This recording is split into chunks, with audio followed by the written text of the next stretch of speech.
Salut, c'est Apo86. Aujourd'hui, on clôture ma rétrospective sur les premiers films du Splendide avec Papy fait de la résistance. Vous voulez tout savoir sur ce film? Rendez-vous après ceci.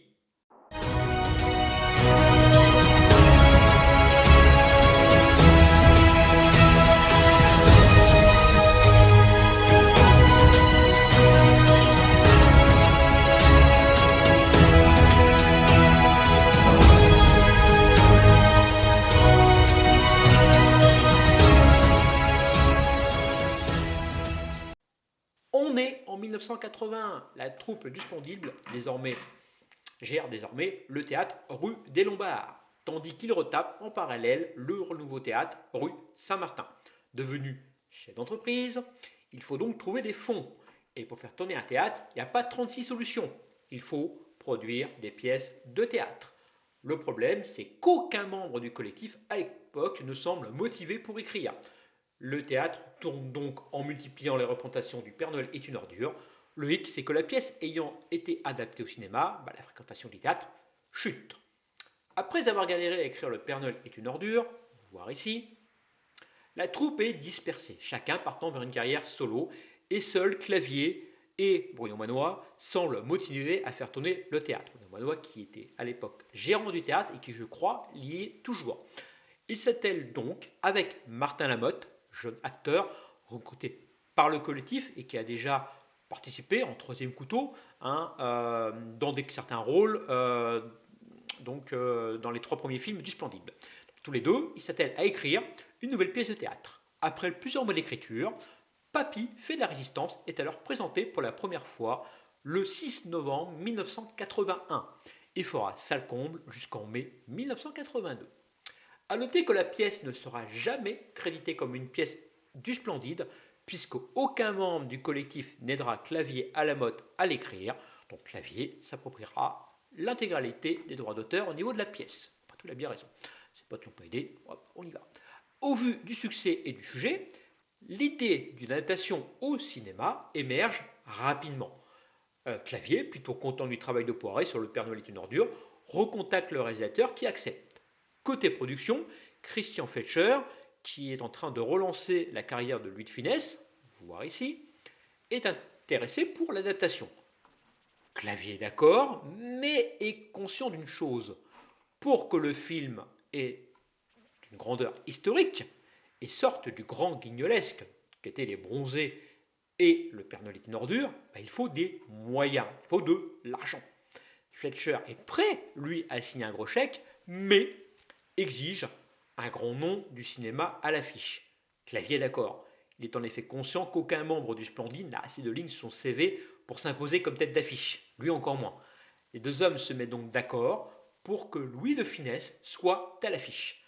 Le comique, en fin de carrière, aura le rôle du Reichsfield Marschall Ludwig von Affelstrudel ou du Papy.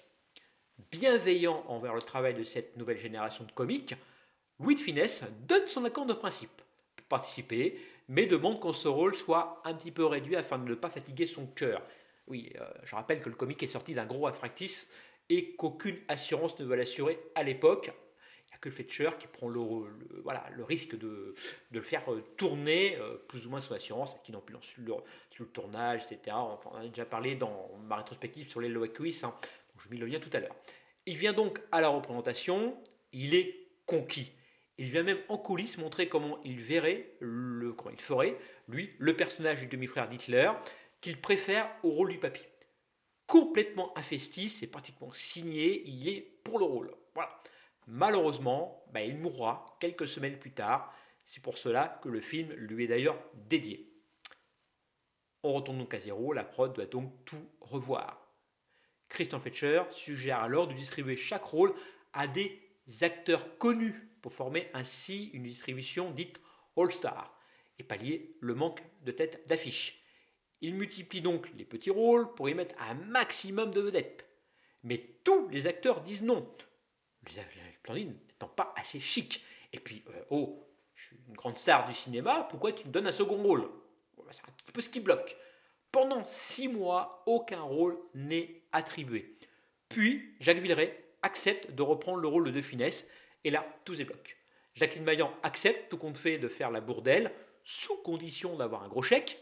Fletcher refuse. Galabru, lui, veut le rôle du papy, mais Fletcher est un petit peu réticent pour finalement céder aux deux stars, puisque il n'a rien d'autre à proposer. Le casting se débloque, il sera donc le suivant.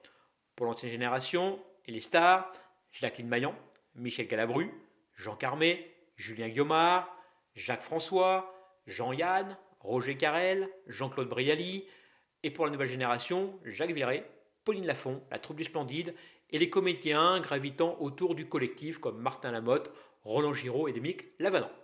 Seule Marie-Anne Chazelle, enceinte jusqu'au lieu, ne participera pas au film. Le tournage débute, mais les problèmes commencent. Déjà avec Jacqueline Maillan, qui fait des siennes, encore une fois. Déjà, il faut savoir qu'elle fait une pièce de théâtre en parallèle du film. Donc il faut qu'elle quitte le tournage à 18h. Deuxième chose, elle veut faire du comique. Et son premier plan est, pour Jean-Marie Poiré, une catastrophe. Elle a décidé de répéter à plusieurs reprises quand Mamina va, tout va, en mettant un côté comique à son dialogue. Sauf que Poiré, il a recruté Maillan pour son côté chic et bourgeois, pas pour son côté comique. Elle fait ensuite un caprice, elle apprend qu'elle sera en fait doublée pour les chaînes de chant, contrairement à Jacques Villeray. On peut le voir d'ailleurs dans les plans sur la Bourdelle, qui sont intercalés pendant que von Apfelstrudel interprète une parodie de Je n'ai pas changé. Et ça reflète vraiment l'état d'esprit de la Clène Maillan à ce moment. Roland Giraud, lui, également pose un petit problème, c'est qu'il doit apprendre phonétiquement une phrase en allemand qui, en fait, il ne parle pas du tout la langue de Goethe, donc il doit apprendre vraiment par cœur et phonétiquement une phrase qu'il dit, je ne sais plus ce qu'il dit, c'est une citation pendant le film, donc il doit l'apprendre phonétiquement. Il doit également travailler son accent allemand, puisque pendant les répétitions, c'était vraiment ridicule, donc il a dû vraiment travailler son rôle. Et en 1983, malgré tout ce bordel, le film sort enfin au cinéma. Mais Papy fait de la résistance, ça raconte quoi? Pendant la Seconde Guerre mondiale, Helena Bourdelle, dite la Bourdelle, une célèbre cantatrice française d'avant-guerre, faisant partie de la bourgeoisie parisienne, est l'épouse du maestro André Bourdelle. Ce dernier, engagé dans la résistance française, est tué accidentellement, plutôt on va dire maladroitement, par l'explosion d'une grenade en juin 1941. 2 ans plus tard, la famille Bourdelle, qui est aussi composée du père d'André Bourdelle, connu sous le nom de Papy, refuse de jouer devant les Allemands. Ils voient leur luxueux fameux hôtel particulier parisien investi par les troupes allemandes. Leur domicile devient la résidence du général allemand Hermann Spons, et malgré leur invective, ils sont cantonnés à la cave. Général allemand qui a fort à faire avec un mystérieux super résistant. Alors, est-ce que c'est un bon film? Eh bien, on peut dire oui, même si celui-ci comporte quelques défauts, on va revenir dessus plus tard. Grâce à Fletcher, le Splendide passe donc dans la cour des grands. Le film, bien qu'étant toujours une comédie, est cinématographiquement parlant plus sérieux que Les Deux Bronzés et Le Père Noël. Il y a en effet des scènes d'extérieur, de nombreux décors intérieurs, des costumes d'époque et les rôles sont mieux construits. Film qui permet de mettre le talent de la jeune génération en avant tout en profitant du savoir-faire de l'ancienne. Et c'est ça qui est fort dans le film, puisque Poiret et Fletcher ont su faire cohabiter ces deux générations de comiques qui ont l'air franchement de se marrer dans ce film. Les critiques ont pourtant été acerbes vis-à-vis de film, le qualifiant, je cite, de navet, de pas drôle, de honte pour un réalisateur comme Poiret, et pourtant il fera plus de 4 millions d'entrées au cinéma et sera le plus grand succès de la troupe du Splendide. Côté note, le film reçoit 6,6 sur 10 sur Sens Critique, ce qui est plutôt pas mal, et 7 sur 10 sur notre partenaire Captain Watch. Mais alors, qu'est-ce qui n'a pas plu aux critiques?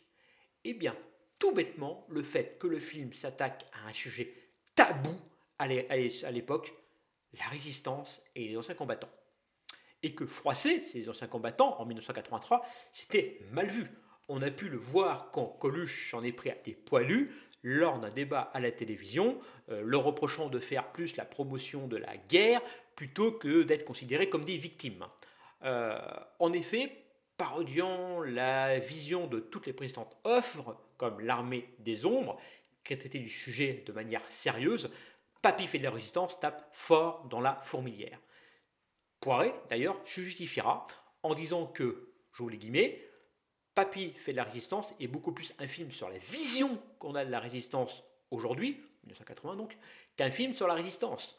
Nous sommes d'une génération qui ne connaît pas la guerre de 1940 qu'à travers une flopée de mauvais films qui tous n'étaient que des imitations de deux ou trois chefs-d'œuvre.